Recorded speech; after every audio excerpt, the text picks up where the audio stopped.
Radio Tehran, শুরু হচ্ছে বিশ্ব সংবাদ।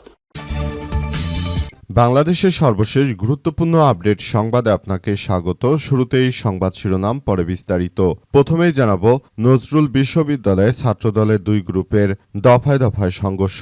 জাতীয় কবি নজরুল ইসলাম বিশ্ববিদ্যালয় শাখা ছাত্রদলের দুই পক্ষের মধ্যে দফায় দফায় সংঘর্ষের ঘটনা ঘটেছে। বিশ্ববিদ্যালয় শাখা ছাত্রদল বহিষ্কৃত ছাত্রলীগ নেতার অন্তর্ভুক্তিকে কেন্দ্র করে এই সংঘর্ষের সূত্রপাত হয়েছে বলে অভিযোগ উঠেছে। এরপর জানাবো, হবিগঞ্জে ছাত্রদলের সভাপতি সহ শতাধিককে আসামি করে এনসিপির মামলা। হবিগঞ্জে জাতীয় নাগরিক পার্টি এনসিপির কেন্দ্র নেতাদের উপর হামলার ঘটনায় জেলা ছাত্রদলের সভাপতি সহ 11 জনের নাম উল্লেখ করে আরও 100 জনকে অজ্ঞাত আসামি করে মামলা দায়ের করা হয়েছে। আজ রাতে এই মামলা দায়ের করা হয়। এর আগে বিকাল 4:30টার দিকে মৌলভীবাজার হবিগঞ্জ সড়কের শ্রীমঙ্গল উপজেলায় চাকন্যা ভাস্কর্য এলাকায় প্রথম পুলিশি ব্যারিকেডের মুখে পড়েন এনসিপির গাড়ি বহরের থাকা নেতাকর্মীরা। এদিকে বিরোধী দলীয় চিফ হুইপকে সড়কে হেনস্থার ঘটনায় 11 দলীয় ঐক্যের নিন্দা। হবিগঞ্জে জাতীয় নাগরিক পার্টি এনসিপির নেতাদের গাড়িবহরে হামলা এবং বিরোধী দলীয় চিফ হুইপ নেতাদেরকে রাস্তায় পুলিশ কর্তৃক হেনস্থার তীব্র নিন্দা ও প্রতিবাদ জানিয়েছে 11 দলীয় ঐক্যজোট। 11 দলীয় ঐক্যজোটের সমন্বয়ক ডক্টর এইচ.এম. হামিদুর রহমান আজাদ স্বাক্ষরিত এক বিবৃতিতে এই প্রতিবাদ জানানো হয়। এবারে জানাবো, বাংলাদেশ থেকে 3 লক্ষ রোহিঙ্গা ফেরত নেবে মিয়ানমার, বললেন আনোয়ার ইব্রাহিম। বাংলাদেশ থেকে 3 লক্ষ রোহিঙ্গা শরণার্থী ফিরে নিতে রাজি হয়েছে মিয়ানমার। আজ 29 জুলাই এক অনুষ্ঠানে বক্তব্য রাখার সময় এই তথ্য জানান মালয়েশিয়ার প্রধানমন্ত্রী আনোয়ার ইব্রাহিম। এছাড়াও মালয়েশিয়া থেকে 5,000 রোহিঙ্গাকে ফেরত নেওয়া হবে মিয়ানমারে বলে জানিয়েছেন তিনি। তুর্কি গণমাধ্যম আনাদুলো এজেন্সিকে দেয়া এক সাক্ষাৎকারে তিনি এমন কথা জানান।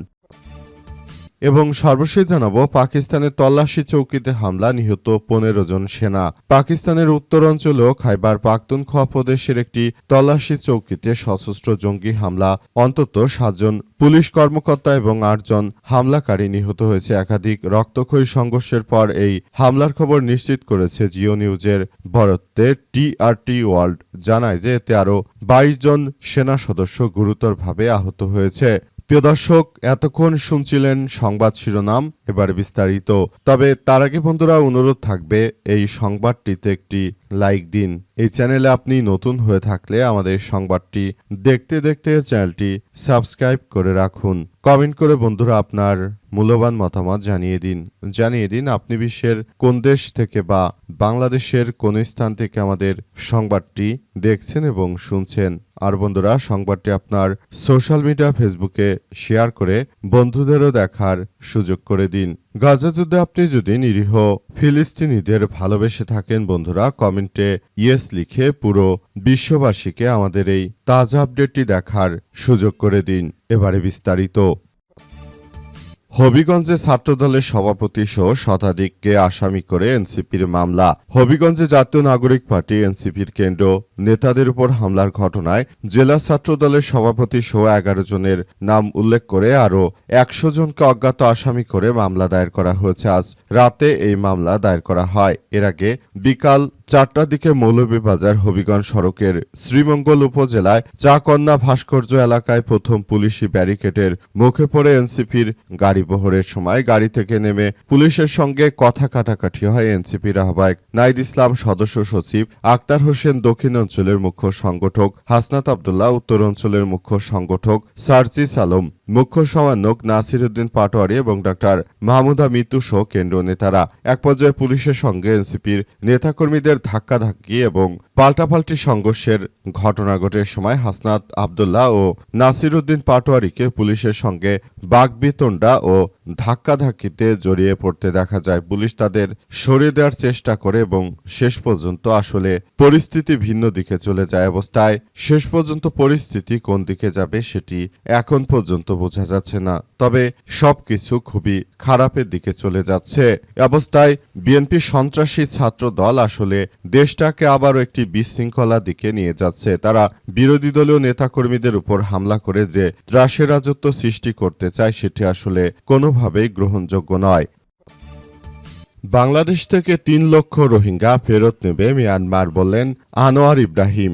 বাংলাদেশ থেকে ৩ লক্ষ রোহিঙ্গা শরণার্থীকে ফিরে নিতে রাজি হয়েছে মিয়ানমার। আজ এক অনুষ্ঠানে বক্তব্য রাখার সময় তথ্য জানান মালয়েশিয়ার প্রধানমন্ত্রী আনোয়ার ইব্রাহিম। এছাড়াও মালয়েশিয়া থেকে ৫,০০০ রোহিঙ্গা ফিরিয়ে নিবে মিয়ানমার। স্থানীয় সংবাদ মাধ্যম ফ্রি মালয়েশিয়া টুডের বরাতে তুর্কি বার্তা সংস্থা আনাদুলো জানিয়েছে, এই চুক্তিতে দীর্ঘদিনের রোহিঙ্গা শরণার্থী সংকট সমাধান এবং মালয়েশিয়ার আইন শৃঙ্খলা পরিস্থিতি বজায় রাখার ক্ষেত্রে একটি প্রথম পদক্ষেপ হিসেবে বর্ণনা করেছেন আনোয়ার ইব্রাহিম। তিনি বলেন, মানুষ বলে এদের ফেরত পাঠাও, কিন্তু পাঠাবো কোথায়? মিয়ানমার তো ওদের নিতে চায়নি। এই কারণে মিয়ানমারের সঙ্গে সুসম্পর্ক রাখাটা জরুরি।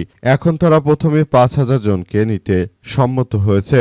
এছাড়াও আনোয়ার ইব্রাহিম আরও জানান যে মিয়ানমার বর্তমানে বাংলাদেশে বসবাসকারী প্রায় ৩ লক্ষ রোহিঙ্গাকে ফিরে নিতে রাজি হয়েছে। তবে এই প্রত্যাবাসন প্রক্রিয়া নির্দিষ্ট কোনো সময়সীমা উল্লেখ করেননি তিনি। সম্প্রতি পেনাং রাজ্যের একটি আবাসন ছেড়ে শতাধিক রোহিঙ্গা কুয়ালালামপুরে জাতিসংঘ শরণার্থী সংস্থার কার্যালয়ের সামনে জড়ো হওয়ার কয়েকদিন পরই প্রধানমন্ত্রী এই ঘোষণা দিলেন। পরবর্তীতে রোহিঙ্গা ওই দলটিকে কুয়ালালামপুর, সেলানগড় এবং পেনাংয়ের বিভিন্ন অস্থায়ী আশ্রয় কেন্দ্রে স্থানান্তরিত করা হয়েছে। মালয়েশিয়া কর্তৃপক্ষ আনোয়ার ইব্রাহিম জোর দিয়ে বলেন যে এই আঞ্চলিক শরণার্থী সংকটের একটি দীর্ঘমেয়াদী সমাধানের লক্ষ্যে মিয়ানমারের সঙ্গে আলোচনা অব্যাহত রাখতে হবে বলে জানিয়েছেন তিনি, এবং তিনি মনে করেন দ্রুততম সময়ের মধ্যে মিয়ানমার যেন তাদের এই কার্যক্রম অব্যাহত রাখে। তারা যদি আমাদের দেশ থেকে তাদের এই নাগরিকদের না নেয়, সেক্ষেত্রে এক ভয়াবহ বিপর্যয়কর পরিস্থিতি আসতে চলেছে। সুতরাং আমরা সবাইকে বলতে চাই যে মিয়ানমারের সরকারের উচিত এই মুহূর্তে তাদের এই নাগরিকদের তাদের নিজ নিজ দেশে ফেরত নেওয়া, কারণ তাদের এই নাগরিকরাই আমাদের দেশের আইন শৃঙ্খলার জন্য একরকম থ্রেট হয়ে দাঁড়িয়েছে। যেমনটা বাংলাদেশে প্রায় ১০ থেকে ১২ লক্ষ রোহিঙ্গা এই মুহূর্তে রয়েছে এবং তারা বাংলাদেশটাকে একরকম ধ্বংসস্তূপে পরিণত করছে। সুতরাং এই অবস্থা বিবেচনা করে এই মুহূর্তে রোহিঙ্গাদেরকে অবশ্যই ফেরত নেওয়া উচিত বলে মনে করেন আনোয়ার ইব্রাহিম। তাই বিষয়গুলো নিয়ে তিনি খুবই গুরুত্ব সহকারে কার্যক্রম চালিয়ে যাচ্ছেন। শেষ পর্যন্ত তার এই ধরনের প্রচেষ্টা যেন সফল হয় সেই আশা থাকবে আমাদের। আমরা মনে করি এই মুহূর্তে আসলে মিয়ানমার যে ধরনের কার্যক্রম করছে সেটা কোনো সভ্য দেশের কাতারে পড়ে না। তারা আসলে যেভাবে তাদের নিজ দেশের নাগরিকদের ঠেলে পাঠিয়ে দিয়েছে, এটা গ্রহণযোগ্য নয়। নজরুল বিশ্ববিদ্যালয়ে ছাত্রদলের ২ গ্রুপের দফায় দফায় হামলা সংঘর্ষ। জাতীয় কবি নজরুল ইসলাম বিশ্ববিদ্যালয়ে শাখা ছাত্রদলের ২ পক্ষের মধ্যে দফায় দফায় সংঘর্ষের ঘটনা ঘটেছে। বিশ্ববিদ্যালয় শাখা ছাত্রদলের বহিষ্কৃত ছাত্রলীগ নেতার অন্তর্ভুক্তিকে কেন্দ্র করে এই সংঘর্ষের সূত্রপাত হয়েছে বলে অভিযোগ পাওয়া গেছে। প্রত্যক্ষদর্শী সূত্র থেকে জানা গেছে যে আজ দিবাগত রাত ১২টার দিকে বিদ্রোহী হলের সামনে সিনিয়র ও জুনিয়রদের মধ্যে কথা কাটাকাটির এক পর্যায়ে হাতাহাতি এবং সংঘর্ষের ঘটনা ঘটে। প্রথম দফায় সংঘর্ষে মার খেয়ে আহত অবস্থায় হাসপাতালে প্রাথমিক চিকিৎসা নেন শাখা ছাত্রদলের যুগ্ম আহ্বায়ক শাহজালাল আহমেদ জনি। এ ঘটনার কয়েক ঘণ্টা পর বুধবার ২৯শে জুলাই বিশ্ববিদ্যালয়ে অগ্নিবীণা হলের ডাইনিং এর দ্বিতীয় দফায় সংঘর্ষের ঘটনা ঘটে। সিসিটিভি ফুটেজে দেখা গেছে যে অগ্নিবীণা হলের ডাইনিংয়ে খাবার খাওয়ার সময় ইলেকট্রিক্যাল অ্যান্ড ইলেকট্রনিক্স ইঞ্জিনিয়ারিং বিভাগের শিক্ষার্থী ও ছাত্রদল কর্মী রিজানুল করিম রাব্বি ছাত্রদলের এক পক্ষের হামলার শিকার হন। পরে আহত অবস্থায় তাকে হাসপাতালে ভর্তি করা হয়। ফুটেজে হামলাকারীদের হাতে লাঠি ও লোহার রড দেখা যায়। এই হামলার ঘটনাকে কেন্দ্র করে ছাত্রদলের ২ পক্ষের মধ্যে উত্তেজনা ছড়িয়ে পড়ে। পরে কিছুক্ষণ পরই উভয় পক্ষের মধ্যে আবারও তীব্র সমস্যার সৃষ্টি হয়। অগ্নিবীণা এবং বিদ্রোহী হলের সামনে মুখোমুখি হলে দ্বিতীয় দফায় সংঘর্ষের ঘটনায় জড়িয়ে পড়েন ছাত্রদলের নেতাকর্মীরা। জানা গেছে যে রিজানুল করিম রাব্বি পূর্বে ছাত্রলীগের রাজনীতির সঙ্গে সম্পৃক্ত ছিলেন। সাংবাদিকদের উপর হামলার অভিযোগে বিশ্ববিদ্যালয় প্রশাসন তাকে ৩ বছরের জন্য বহিষ্কার করে। জুলাই গণ অভ্যুত্থান পরবর্তীতে ছাত্রলীগের পরিচয় পাল্টে বিশ্ববিদ্যালয় শাখা ছাত্রদলের রাজনীতিতে তিনি যুক্ত হন বলে সংশ্লিষ্ট সূত্র থেকে জানা গেছে। বরঞ্চ তিনি সুবিধা নেওয়ার জন্য তিনি এই মুহূর্তে আসলে ছাত্রদলের নেতাকর্মীদের সঙ্গে যোগ দিয়ে তিনি মূলত একটি ত্রাসের রাজত্ব কায়েম করতে চান, কিন্তু তার এই ধরনের স্বপ্ন কখনোই সার্থক করতে দেবে না ছাত্রদল। বিরোধী দলীয় চিফ হুইপকে সড়কে হেনস্থার ঘটনায় 11 দলীয় ঐক্যের নিন্দা। হবিগঞ্জে জাতীয় নাগরিক পার্টি এনসিপি নেতাদের গাড়ি ভরে হামলা এবং বিরোধী দলীয় চিফ হুইপ নেতাদেরকে রাস্তায় পুলিশি কর্তৃক হেনস্থার তীব্র নিন্দা ও প্রতিবাদ জানিয়েছে 11 দলীয় জাতীয় ঐক্যজোট। আজ 29 জুলাই রাতে 11 দলীয় ঐক্যজোটের সমন্বয়ক ডক্টর এইচ.এম. হামিদুর রহমান আজাদ স্বাক্ষরিত এক বিবৃতিতে এই প্রতিবাদ জানানো হয়েছে। মঙ্গলবার 28 জুলাই হবিগঞ্জে এনসিপির মুখ্য সমন্বয়ক নাসির উদ্দিন পাটোয়ারি এবং উত্তরাঞ্চলের মুখ্য সংগঠক সার্জিস আলমের গাড়ি ভরে হামলা হয়। মৌলভীবাজার থেকে হবিগঞ্জে যাওয়ার পথে বিভিন্ন স্থানে বিরোধী দলীয় চিফ হুইপ নাইদ ইসলাম সহ এনসিপির জ্যেষ্ঠ নেতাদেরকে পুলিশ কর্তৃক বাধা প্রদান এবং হেনস্থার ঘটনা ঘটে।